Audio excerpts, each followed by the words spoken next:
Kaduna Court set to rule on El Zakzaky's no-case submission today.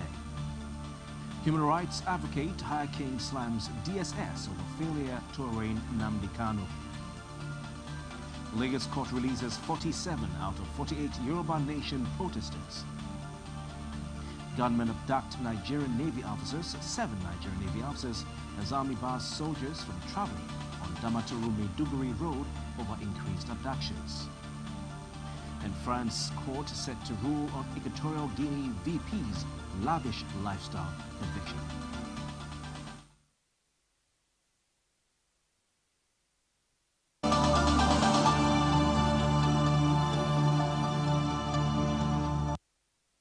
You're watching the news on Atlantic Television Network. You're welcome.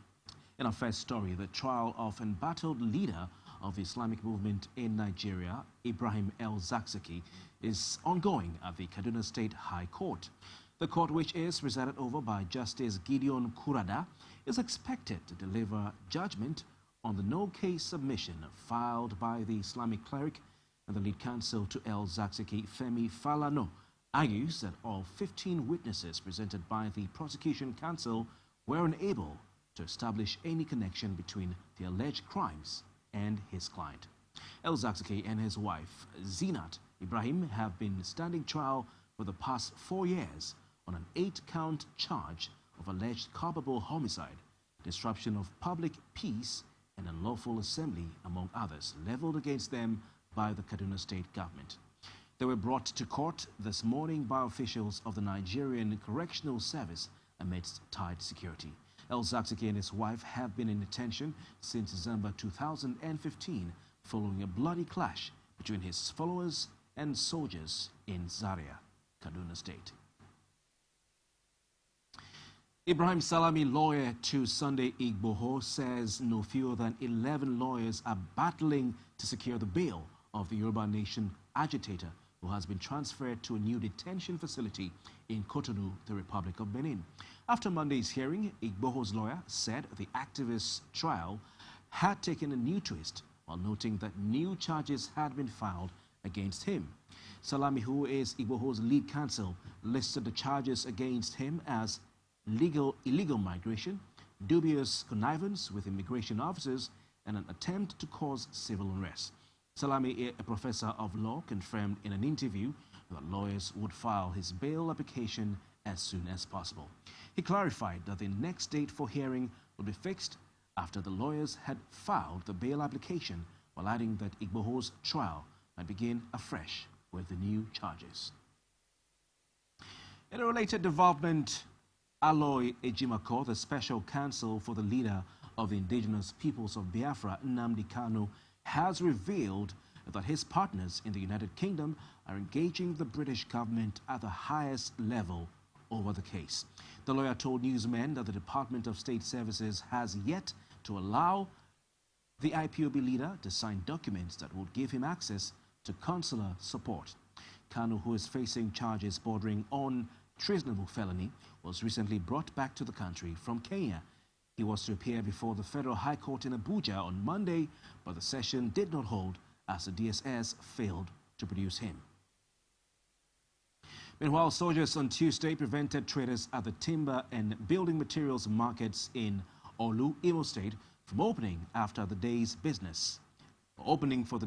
Now, most of the traders at the two markets had on Monday refused to open their shops in solidarity with the IPOB leader who was facing trial at the Federal High Court in Abuja. While angered by the development, the soldiers who were manning a checkpoint close to the markets barred the traders from opening their shops for any commercial activity. While the soldiers continued with their stop and search duty in front of the markets, the traders who came early as 7 a.m. met the entrance gates locked. In the meantime, a human rights advocate in Port Hackett, River State, High King, has expressed worry over the failure of the Department of State Services to produce Kanu in court. High King, in an interview with Atlantic Television Network, said the court did the right thing by not proceeding with the case despite the presence of witnesses in court. He said it is impossible for such a matter to proceed without a fiat from the Chief Judge of the High Court. In criminal trial, the defendant or the accused person must be in court. Emphasis must be in court. You cannot try an accused person in his absence. It's like shaving a man's hair while he is not there. You go to the barber and you ask them to shave my head. Because why is it like that? It's like that because the accused person or the defendant must look at every witness that appears to testify against him. He must know them, he must see them, but although other witnesses are not allowed to be in court, but the defendant must see people that are accusing him so that he will be able to defend himself. There's also a constitutional provision, fair hearing. I should hear you, I should know what you are accusing me of. So if I know what you are accusing me, I'll be able to defend myself. But if you say something while I'm not there, how will I know what you said? How will I defend myself? Higher King, however, called on the federal government to allow Nnamdi Kanu's lawyers have access to him. That is lack of fair hearing. Even the lawyer alleged yesterday that for the past 10 days, they've not allowed him to see his client, and that he has it on good record that he has been taken out of jurisdiction. That was why they didn't bring them in court. But those facts were not before on the court. I mean, allegation by the lawyer. That I think is unfair. You must, his lawyers, doctors must be given access to see him. You cannot isolate. If you do that, it will even weigh on his behalf. At the end of the day, it could help in discharging him. So for me, what's wrong with the lawyer coming to see him? The lawyer should see him because even the Administration of Criminal Justice Act or law as applies in all the states of Nigeria, which is universal law that we apply. And I said, a defendant or an accused person must not make a statement. If he says, I will not make a statement until I see my lawyer, it's legal. 47 out of the 48 protesters arrested and detained by the Nigeria police for holding Yoruba Nation rallies in Lagos on July 3, 2021 have been released. They were released by the police after meeting their bail conditions. The police, which had warned the agitators against holding any rally in the state, clamped down on them and arrested some of them. A 14-year-old girl, Jumoke Oyeleke, was also allegedly killed by a stray bullet from a police gun. A magistrate's court in Yaba, Lagos State, had on July 19 granted bail to all the agitators except one, Tajuddin Bakare, who was accused of killing the minor. A motion for their bail application was filed by human rights lawyers led by Olashukpo Ojo and Oladapo Kayode. The court had ruled that one of their sureties must be a family member and the other a community leader or clergy with proof of tax payment. The presidency has issued an oath of secrecy to staff, warning them against divulging state secrets to the public. State House Permanent Secretary Tijani Umar, who issued the warning, noted that alerting staff of the penalties that accrue to a breach of classified documents without authorization has become fundamental, particularly to retired staff. Administering an oath of secrecy to the 42 staff at the State House in Abuja, Umar disclosed that though there has been no record of any breach of information yet, the exercise will continue to put civil servants in check. The Director of Special Services Department, Office of the Government of the Federation, Tukur Yaya, told the staff that underwent the sensitization program that under the Official Secrets Act of 1962, the safety and security of government information, documents and facilities is critical to guarantee continuous delivery of national service. And moving on, gunmen have abducted 7 officers of the Nigerian Navy in Edo State, and it was gathered that the officers were ambushed and kidnapped along the Sapele-Warri Road while traveling to Delta State from Kaduna State. The State Police Public Relations Officer SP Kotongi Bello confirmed the incident while saying the police were able to rescue 5 of the officers from the kidnappers. The PPRO, who was unable to give details of the incident, said the command was working hard to ensure the remaining officers were also rescued unharmed. Meanwhile, the Nigerian army has barred its soldiers from traveling on the Damaturu-Maiduguri road in Borno State over the continued rise in the abduction of its men in the area. A source in the army shared a letter containing the directive with journalists. According to the letter, approval of passes for soldiers would be suspended till August 21. And staying with security matters, Zamfara State Governor Bello Matawale says the escalation of banditry and kidnapping in the state is caused by lingering conflict between herders and farmers that were left unresolved by past administrations. Matawale also inferred that failure of some states in the northwest to enter into dialogue with the bandits has further led to the degeneration of the menace. The governor further identified the killing of a prominent Fulani leader in Dansadao as another factor responsible for the escalation of banditry in the state. He said followers of the slain Fulani leader in Zamfara, Kebbi and Sokoto states became aggrieved and started attacking perceived killers of their leader to avenge his death. This, he said, subsequently led to hostilities between the Fulani and Hausa communities, with each group attacking and killing one another. The governor spoke through his commissioner-designate Ibrahim Dosara during a security conference in Kaduna State. And over to Zamfara State, where the House of Assembly in that state has given the Deputy Governor, Aliyu Gusau, a 48-hour ultimatum to appear before it over allegations of official misconduct leveled against him. Gusau is to appear before the House over a political rally conducted on July 10 and banditry attacks on the Maradun communities were within the same period under review. Now, this is coming barely a month after the Deputy Governor refused to join the All Progressives Congress with Governor Bello Matawale, who dumped the People's Democratic Party on July 29. Following his refusal to defect to the APC, Matawale warned that he will not tolerate a disrespectful attitude from his deputy. The Federal High Court in Abuja on July 19 restrained the Zamfara House of Assembly and the Chief Judge of the state from taking steps to impeach the Deputy Governor. Tuesday's extension followed a motion moved by the Deputy Leader of the State House of Assembly, Nasiru Bello, to explain why the Deputy Governor held a political rally in the recent wake of killings in the state. You're watching the News on Atlantic Television Network. Still ahead. NCDC announces 404 new COVID-19 infections in Nigeria.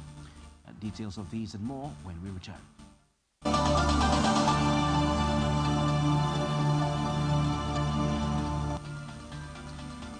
This is the News on Atlantic Television Network. Once again, our major stories. We brought you news that Kaduna Court has set to rule on El Zakzaki's no-case submission today.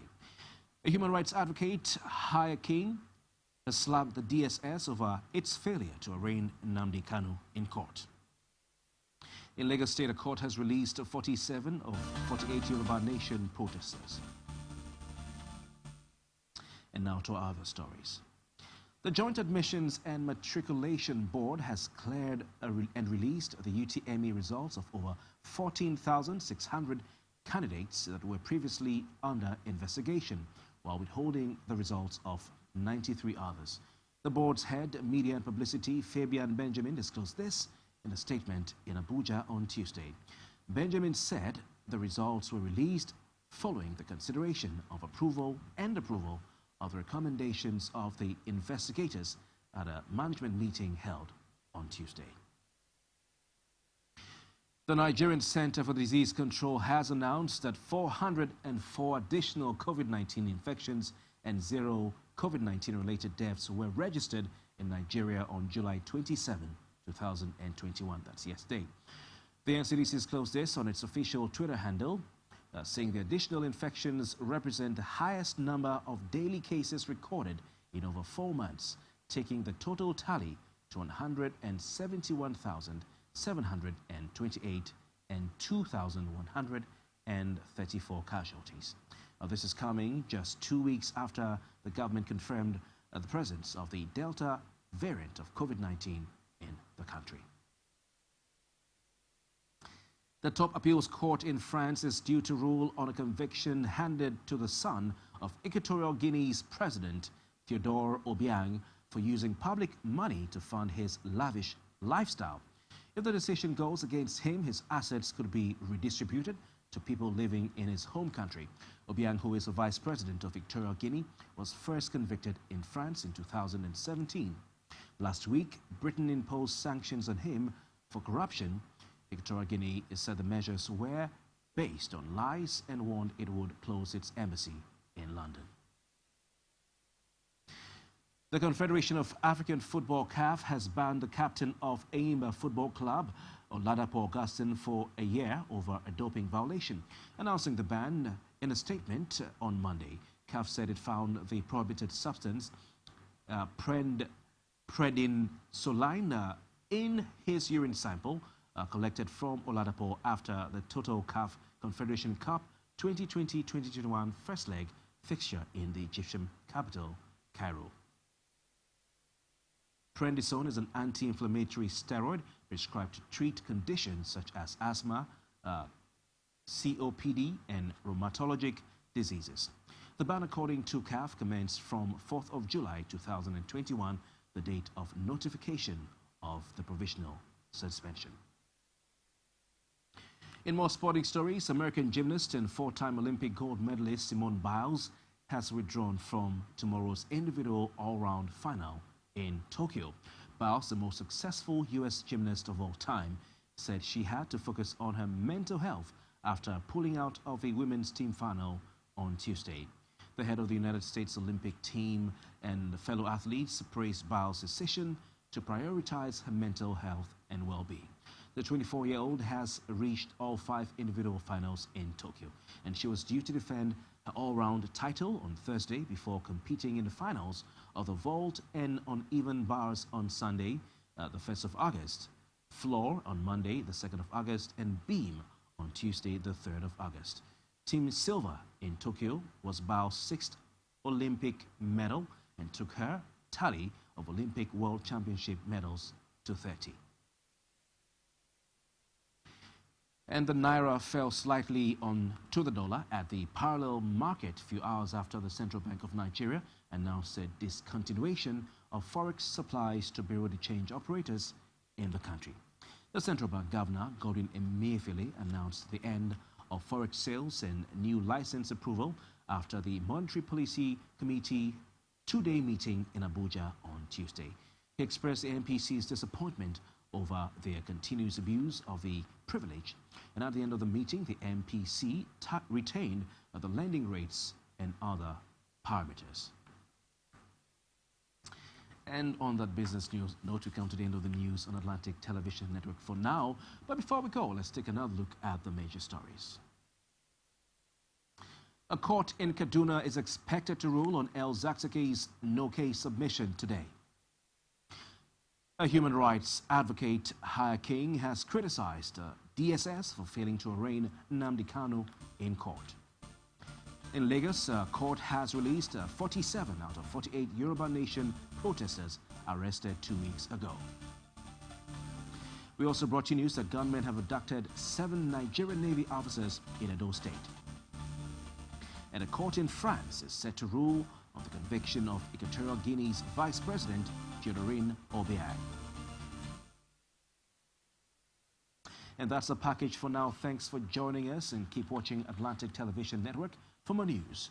You can follow us on our social media handles on Facebook and YouTube. We are at Atlantic Television Network. On Instagram, we are at Atlantic TV Network. My name is Kofi Bartels. Thanks for joining us. We anchor the facts. A home for in-depth reportage. Breaking news and in-depth interviews on a wide spectrum of topics.